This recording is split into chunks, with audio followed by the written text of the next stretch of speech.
പണ്ട് ബ്രിട്ടീഷുകാർ ഇന്ത്യയിൽ വന്ന് ചെയ്തിട്ട് പോയതിനെ നമ്മൾ വിളിക്കുന്നത് കൊള്ളയെന്നാണ്. 100 ട്രില്യൺ US ഡോളറിന്റെ മുതൽ ബ്രിട്ടീഷുകാർ ഇന്ത്യയിൽ നിന്ന് കട്ടുകൊണ്ടുപോയിട്ടുണ്ട്. ലോകത്തെ പല രാജ്യങ്ങളെയും ഭൂഖണ്ഡങ്ങളെയും കൊള്ളയടിച്ചുകൊണ്ടാണ് യൂറോപ്യൻ രാജ്യങ്ങൾ ഇന്നീ കാണുന്ന സമ്പത്തും സമൃദ്ധിയും ഒക്കെ ഉണ്ടാക്കിയത് എന്നത് ചരിത്രത്തിൽ ആർക്കും നിഷേധിക്കാൻ കഴിയാത്ത യാഥാർത്ഥ്യമാണ്. അതേ പാതയിൽ തന്നെയാണ് ഇന്നും അമേരിക്കയെ പോലെയുള്ള രാജ്യങ്ങൾ മുന്നോട്ട് പോകുന്നത്. അമേരിക്കക്കാരെന്ന് പറയുന്നത് മെജോറിറ്റിയും യൂറോപ്യൻസ് ആണെന്നുള്ളത് എല്ലാവർക്കും അറിയാം. ഇന്നിപ്പോൾ രാവിലെ ഒരു വാർത്ത ഞാൻ കണ്ടു. ആ വാർത്തയിൽ വെനസ്വേല എന്ന് പറയുന്ന രാജ്യത്തിന്റെ ഒരു എണ്ണ കപ്പൽ, ഒരു ടാങ്കർ കപ്പലിനെ ഇവര് പിടിച്ചെടുത്തിരിക്കുകയാണ്. അമേരിക്കൻ സൈനികർ തോക്കുകളും മറ്റ് ആയുധങ്ങളുമായിട്ട് കപ്പലിലേക്ക് ഇരച്ചു കയറി ആ കപ്പലിനെ, വെനസ്വേലൻ കപ്പലിനെ, എണ്ണ നിറച്ച് വന്ന കപ്പലിനെ പിടിച്ചെടുത്തിരിക്കുകയാണ്.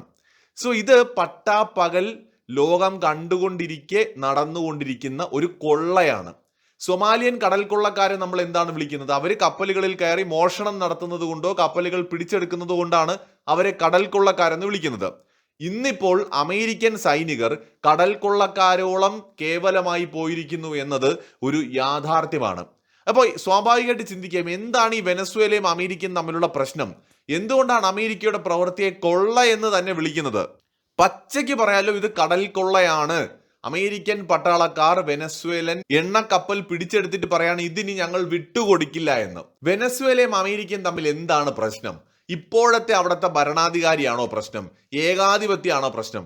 സത്യസന്ധമായിട്ട് പറയാലോ, ഇതൊന്നുമല്ല പ്രശ്നം. വെനസ്വേലയും അമേരിക്കയും തമ്മിലുള്ള പ്രശ്നം എന്ന് പറയുന്നത് വളരെ ലളിതമാണ്, വളരെ എളുപ്പത്തിൽ മനസ്സിലാക്കാവുന്ന കാര്യമാണ്. സിമ്പിളായിട്ട് പറഞ്ഞാൽ, വെനസ്വേല എന്ന് പറയുന്ന ആ ഒരു രാജ്യമുണ്ടല്ലോ, ആ രാജ്യത്തിനൊരു പ്രത്യേകതയുണ്ട്. ഇന്ന് ലോകത്ത് കണ്ടുപിടിക്കപ്പെട്ടിട്ടുള്ള അല്ലെങ്കിൽ സ്ഥിരീകരിക്കപ്പെട്ടിട്ടുള്ള ഏറ്റവും കൂടുതൽ ഓയിൽ റിസർവ് ഉള്ള രാജ്യം വെനസ്വേലയാണ്. സൗദിയോ ഇറാനോ ഒന്നുമല്ല, ലോകത്ത് ഏറ്റവും കൂടുതൽ പ്രൂവ് ചെയ്യപ്പെട്ടിട്ടുള്ള ഓയിൽ റിസർവ് ഉള്ളത് വെനസ്വേലയിലാണ്. അപ്പൊ അമേരിക്കയുടെ താല്പര്യം എന്ന് പറയുന്നത് എണ്ണയാണെന്നുള്ളത് നമുക്ക് നിസ്സാരമായി മനസ്സിലാക്കാവുന്ന കാര്യമാണ്. അമേരിക്ക ഏതൊക്കെ രാജ്യങ്ങളിൽ എണ്ണയുണ്ടോ അവിടെയൊക്കെ തന്നെ ആധിപത്യം ഉണ്ടാക്കാൻ ശ്രമിച്ചിട്ടുണ്ട്. ഇറാനും അമേരിക്കയും തമ്മിലുള്ള പ്രശ്നങ്ങളിൽ ഒരു കാരണം ഇറാനിലുള്ള വൻതോതിലുള്ള എണ്ണ നിക്ഷേപമാണ്. ഗൾഫ് രാജ്യങ്ങളിൽ വൻതോതിൽ എണ്ണ നിക്ഷേപമുണ്ട്, പക്ഷെ അവിടെയൊക്കെ തന്നെ അമേരിക്കയുടെ നിയന്ത്രണവുമുണ്ട്. ഏതെങ്കിലും ഒരു രാജ്യം അമേരിക്കയുടെ നിയന്ത്രണം ഇല്ലാതെ നിൽക്കുകയാണെങ്കിൽ ആ രാജ്യത്തിൽ ഏത് വിധേനയും പ്രശ്നങ്ങൾ ഉണ്ടാക്കി ആ രാജ്യത്തെ തകർക്കാൻ അമേരിക്ക ശ്രമിച്ചിട്ടുണ്ട്. ഇപ്പൊ ഈ വെനസ്വേലയുടെ കാര്യത്തിലേക്ക് വന്നു കഴിഞ്ഞാൽ, വെനസ്വേല എന്ന് പറയുന്ന രാജ്യം അമേരിക്കയുടെ ഇംഗിതത്തിന് വഴങ്ങിക്കൊടുക്കുന്നില്ല, അമേരിക്കയുടെ താല്പര്യങ്ങൾക്കൊപ്പം നിൽക്കുന്നില്ല. ഇവിടെ അമേരിക്കയുടെ താല്പര്യങ്ങളുടെ കൂടെ നിൽക്കാത്തത് കൊണ്ട് വെനസ്വേലയെ മറ്റൊരു ഇറാനെ പോലെ അല്ലെങ്കിൽ ഒരു വില്ലനായി ചിത്രീകരിച്ചുകൊണ്ട് അമേരിക്ക വെനസ്വേലയെ അധിനിവേശം നടത്താൻ ശ്രമിക്കുന്ന കാഴ്ചയാണ് നമ്മൾ കണ്ടുകൊണ്ടിരിക്കുന്നത്. ഇതിന് അമേരിക്കൻ ട്രംപും പറയുന്ന റീസൺ വെനസ്വേലയിൽ നിന്ന് ധാരാളം മയക്കുമരുന്ന് അമേരിക്കയിലേക്ക് എത്തുന്നു എന്നാണ്. സോ ഇത് വെറും ഒരു പൊള്ളയായ വാദമാണ്. യഥാർത്ഥത്തിലുള്ള റീസൺ, വെനസ്വേലയിൽ വൻതോതിലുള്ള എണ്ണ നിക്ഷേപമുണ്ട്. ഈ എണ്ണ അമേരിക്ക എന്ന് പറയുന്ന രാജ്യത്തിന് കൺട്രോൾ ചെയ്യാൻ പറ്റുന്നില്ല. കാരണം വെനസ്വേല റഷ്യയുമായിട്ടും ചൈനയുമായിട്ടും ഉൾപ്പെടെ ലോകത്തെ ഒരുപാട് രാജ്യങ്ങളുമായിട്ട് ഡീൽ ചെയ്തിട്ടുണ്ടായിരുന്നു. ഒരുപാട് രാജ്യങ്ങൾക്ക് എണ്ണ സപ്ലൈ ചെയ്യുന്നുണ്ടായിരുന്നു. ഇന്ത്യക്ക് പോലും വെനസ്വേല എണ്ണ സപ്ലൈ ചെയ്തിരുന്നതാണ്. അപ്പോൾ വെനസ്വേലയുടെയും ഇറാന്റെയും ഒക്കെ മേല് ഉപരോധങ്ങൾ ഏർപ്പെടുത്തിക്കൊണ്ട് ഈ രാജ്യങ്ങൾക്ക് എണ്ണ വിൽക്കാൻ പറ്റാത്തൊരവസ്ഥ ഉണ്ടാക്കി. ഏതെങ്കിലും രാജ്യം ഈ രാജ്യങ്ങളിൽ നിന്ന് എണ്ണ വാങ്ങുകയാണെങ്കിൽ ആ എണ്ണ വാങ്ങുന്ന രാജ്യത്തിന് മീതെയോ അല്ലെങ്കിൽ ആ എണ്ണ വാങ്ങുന്ന കമ്പനികളുടെ മേലോ എന്ത് ചെയ്യും? അമേരിക്കയും അമേരിക്കയുടെ സഖ്യരാജ്യങ്ങളും ഉപരോധം ഏർപ്പെടുത്തും. എണ്ണവില അമേരിക്കയുടെ താല്പര്യങ്ങൾക്കനുസരിച്ച് നിലനിർത്തുവാനും അമേരിക്കൻ കമ്പനികൾക്കും അമേരിക്കയ്ക്കും ഇൻവെസ്റ്റ്മെന്റ് ഉള്ള രാജ്യങ്ങളുമായിട്ട് മറ്റു രാജ്യങ്ങൾ എണ്ണ കച്ചവടം നടത്തിയാൽ മതി എന്ന സ്വാർത്ഥതയും അമേരിക്കയുടെ ലാഭക്കൊതിയും ഒക്കെ ഇതിന്റെ പുറകിലുണ്ട്. അപ്പോൾ പ്രധാനമായിട്ടും അമേരിക്ക വെനസ്വേലയെ എതിർക്കുന്നത്, വെറുക്കുന്നത് അമേരിക്കയ്ക്ക് വെനസ്വേലയെ സ്വാധീനിക്കാൻ കഴിയാത്തത് കൊണ്ടാണ്. അവിടെ വൻതോതിൽ എണ്ണ നിക്ഷേപമുള്ളത് കൊണ്ടാണ്. ഈ എണ്ണ റഷ്യയ്ക്കും ചൈനയ്ക്കും ഇന്ത്യക്കും ഉൾപ്പെടെ ഒരുപാട് രാജ്യങ്ങൾക്ക് വെനസ്വേല സപ്ലൈ ചെയ്യുന്നത് കൊണ്ടാണ്. അമേരിക്കയുടെ എക്കണോമിക് ഡോമിനൻസിനും ഇൻഫ്ലുവൻസിനും ഈ ഒരു റീജിയണിൽ വെനസ്വേല ഒരു തടസ്സമായി തോന്നുന്നത് കൊണ്ടാണ്. വെനസ്വേലൻ ഭരണകൂടങ്ങൾ എല്ലായ്പ്പോഴും ചരിത്രപരമായി തന്നെ പരിശോധിച്ചാൽ അമേരിക്കൻ നയങ്ങൾക്കെതിരെ അല്ലെങ്കിൽ അമേരിക്കൻ അപ്രമാദിത്വത്തിന് എതിരായിട്ടുള്ള ഒരു നിലപാടെടുത്തിട്ടുള്ള ഒരു ഭരണകൂടമാണ് അവിടെ നമുക്ക് എപ്പോഴും കാണാൻ കഴിയുന്നത്. എന്ന് വെച്ചാൽ അമേരിക്കയുടെ ആ ഒരു സ്വാധീനത്തെ അല്ലെങ്കിൽ ശക്തിയെ അംഗീകരിച്ച് കാൽക്കൽ വീഴാനായിട്ട് വെനസ്വേല ഒരു കാലത്തും തയ്യാറായിട്ടില്ല. അമേരിക്ക എതിരാളികളായിട്ട് കാണുന്ന ഇപ്പോൾ റഷ്യ, ഇറാൻ, ചൈന തുടങ്ങിയ രാജ്യങ്ങളുമായിട്ട് വെനസ്വേല നല്ല ബന്ധം പുലർത്തുകയും ചെയ്യുന്നു. ഇതാണ് അമേരിക്കയെ ചൊടിപ്പിക്കുന്നത്. അമേരിക്കയുടെ താല്പര്യങ്ങൾക്ക് റീജിയണിൽ ഈ ഒരു രാജ്യത്തിന്റെ സമീപനം ഒരു ഭീഷണിയായിട്ട് അമേരിക്ക കാണുകയാണ്. ഇൻട്രസ്റ്റിംഗ് ആയിട്ടുള്ള കാര്യം എന്താണെന്ന് വെച്ച് കഴിഞ്ഞാൽ, യുക്രൈനെ നാറ്റോ മെമ്പർ ആക്കാനായിട്ട് അമേരിക്കയെ മറ്റ് നാറ്റോ രാജ്യങ്ങൾ ശ്രമിക്കുന്നു. അപ്പോൾ യുക്രൈൻ എന്ന് പറയുന്നത് റഷ്യയോട് അതിർത്തി പങ്കിടുന്ന രാജ്യമാണ്. അപ്പോൾ നാറ്റോ മെമ്പർ ആയി കഴിഞ്ഞാൽ യുക്രൈൻ്റെ റഷ്യൻ അതിർത്തി വരെ നാറ്റോ രാജ്യങ്ങൾക്ക് അവരുടെ ആയുധങ്ങൾ വിന്യസിക്കാം. അപ്പോൾ ഇത് തങ്ങളുടെ രാജ്യത്തിനൊരു ഭീഷണിയാണെന്ന് കണ്ടിട്ട് ഉക്രൈൻ ഒരിക്കലും നാറ്റോ മെമ്പർ ആകരുത്, നിങ്ങൾ നാറ്റോയെ ഇനിയും എക്സ്പാൻഡ് ചെയ്യരുത്, രണ്ടാം ലോക മഹായുദ്ധമൊക്കെ അവസാനിച്ച് ശീതയുദ്ധമൊക്കെ കഴിഞ്ഞു, ഇനിയും എന്തിനാണ് നാറ്റോയെ നിലനിർത്തേണ്ട പോലും ആവശ്യം, അതില്ലാതാക്കേണ്ടതല്ലേ ആവശ്യം എന്നൊക്കെ പറഞ്ഞിട്ട് റഷ്യ ഈ നാറ്റോയിൽ ചേരുന്നതിനെ എതിർക്കാൻ വന്നപ്പോൾ അമേരിക്കയും സഖ്യരാജ്യങ്ങളും ചേർന്ന് യുക്രൈനൊപ്പം നിന്ന് റഷ്യക്കെതിരെ യുദ്ധത്തിന് പോയി. അപ്പോൾ റഷ്യയുടെ സുരക്ഷയെ ബാധിക്കുന്ന ഒരു പ്രവൃത്തിയാണ് യുക്രൈനെ നാറ്റോ മെമ്പർ ആക്കുക എന്ന് പറയുന്നത്. അതുകൊണ്ടാണ് റഷ്യ അതിനെ എതിർത്തതും യുദ്ധത്തിലേക്ക് പോകുന്നതും. ഇന്നിപ്പോൾ അമേരിക്കയും ലോക രാജ്യങ്ങളും റഷ്യ ഒരു പ്രശ്നക്കാരനായിട്ട് മുദ്രകുത്തുകയാണ്.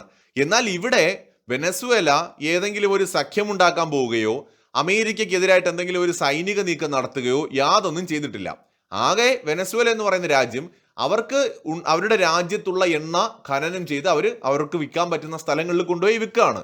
റഷ്യക്കോ ചൈനയ്ക്കോ ആർക്കൊക്കെ അവർക്ക് വിൽക്കാൻ പറ്റുമോ അവർക്കൊക്കെ വിൽക്കുന്നു, ആ രാജ്യങ്ങളായിട്ടൊക്കെ ബന്ധം നിലനിർത്തുന്നു. ഈ ഒരു കാര്യം പോലും അമേരിക്ക അവരുടെ രാജ്യത്തിന് ഒരു ഭീഷണിയായിട്ട് കാണുകയാണ്. അമേരിക്കയിൽ നിന്ന് ഒരുപാട് ദൂരെ കിടക്കുന്ന രാജ്യമാണ് വെനസ്വേല. പക്ഷെ എന്നിട്ടും വെനസ്വേല ഈ എണ്ണ കച്ചവടം ചെയ്യുന്നത് അമേരിക്ക അവരുടെ രാജ്യത്തിന്റെ നിലനിൽപ്പിന് ഒരു ഭീഷണിയായിട്ട് കണ്ടിട്ട് വെനസ്വേലയെ ആക്രമിക്കുന്നതാണ് നമ്മൾ കണ്ടുകൊണ്ടിരിക്കുന്നത്. ഈ അമേരിക്കയ്ക്ക് എന്ത് ധാർമ്മികതയുണ്ട് റഷ്യയെ കുറ്റം പറയാൻ? ഇവിടെയാണ് സായിപ്പിന്റെ ഇരട്ടത്താപ്പ് എന്ന് പറയുന്നത്. ഇതിന് ലോക രാജ്യങ്ങളുടെ കണ്ണിൽ പൊടിയിടാൻ വേണ്ടിയിട്ട് അമേരിക്കയും ട്രംപും ചേർന്ന് പറയുന്ന ഒരു കാര്യം മാത്രമാണ് ഈ മയക്കുമരുന്ന് കടത്താണ് എല്ലാത്തിനും പ്രശ്നമെന്ന്. മയക്കുമരുന്ന് കടത്താണെങ്കിൽ ഇന്നിപ്പോൾ എന്തിനാണ് ഈ വെനസ്വേലയുടെ എണ്ണക്കപ്പൽ അമേരിക്ക പിടിച്ചെടുക്കണം? വെനസ്വേലയുടെ അതിർത്തിക്കുള്ളിലാണ് അമേരിക്കയുടെ യുദ്ധക്കപ്പലുകളും യുദ്ധവിമാനങ്ങളും ഒക്കെ നിൽക്കുന്നത്. ഇപ്പോൾ വെനസ്വേലയുടെ സമുദ്ര അതിർത്തി ലംഘിച്ചിട്ടാണ് നിൽക്കുന്ന പലയിടങ്ങളിലും.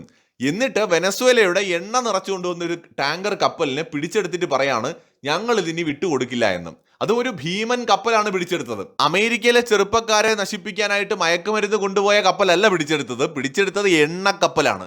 അപ്പൊ ഈ മയക്കുമരുന്നിന്റെ കാര്യം പറഞ്ഞുകൊണ്ട് എണ്ണക്കപ്പൽ പിടിച്ചെടുക്കണമെങ്കിൽ അമേരിക്കയുടെ ഉദ്ദേശം വ്യക്തമാണ്.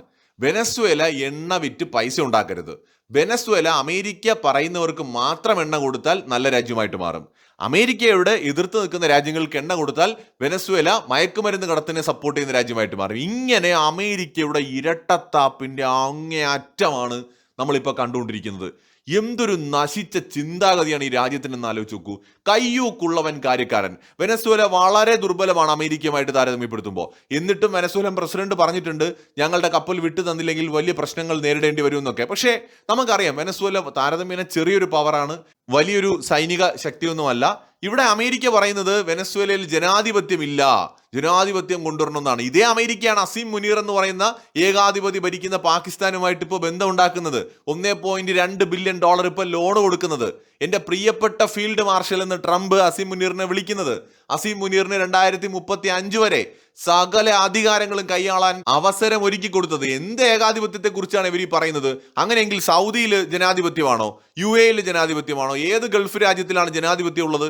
ജോർദാനിൽ ജനാധിപത്യമുണ്ടോ? ഇവർ ഈ ജനാധിപത്യം എന്ന് പറയുമ്പോൾ വെനസ്വേലയിൽ മാത്രം ഉണ്ടാക്കിയാൽ മതിയോ ജനാധിപത്യം? അപ്പൊ ഇവിടെ വിഷയം ജനാധിപത്യമോ ഏകാധിപത്യമോ ഒന്നും അല്ല. വിഷയം വെനസ്വേലയിലെ എണ്ണ നിക്ഷേപമാണ്. അമേരിക്കയുടെ ചൊൽപ്പടിക്ക് വെനസ്വേല നിൽക്കാത്തതാണ് പ്രശ്നം. വെനസ്വേലയിലെ ജനങ്ങൾ തെരഞ്ഞെടുക്കുന്ന ആൾ തന്നെയാണ് ഇപ്പോഴും അവിടെ പ്രസിഡന്റ് ആയിട്ടിരിക്കുന്നത്. അല്ലാതെ അവിടെ ഏകാധിപത്യമൊന്നുമില്ല. പക്ഷേ തുടർച്ചയായിട്ട് കുറെ കാലമായിട്ട് ഒരു വ്യക്തി തന്നെ ഭരണാധികാരിയായിട്ട് ഇരിക്കുന്നു എന്നുള്ളത് ശരിയാണ്. അങ്ങനെയെങ്കിൽ ഈ പറയുന്ന സൗദിയും UAE ഖത്തറും ഒക്കെ എന്താണ്? അവിടെയൊക്കെ രാജാവല്ലേ ഭരിക്കുന്നത്?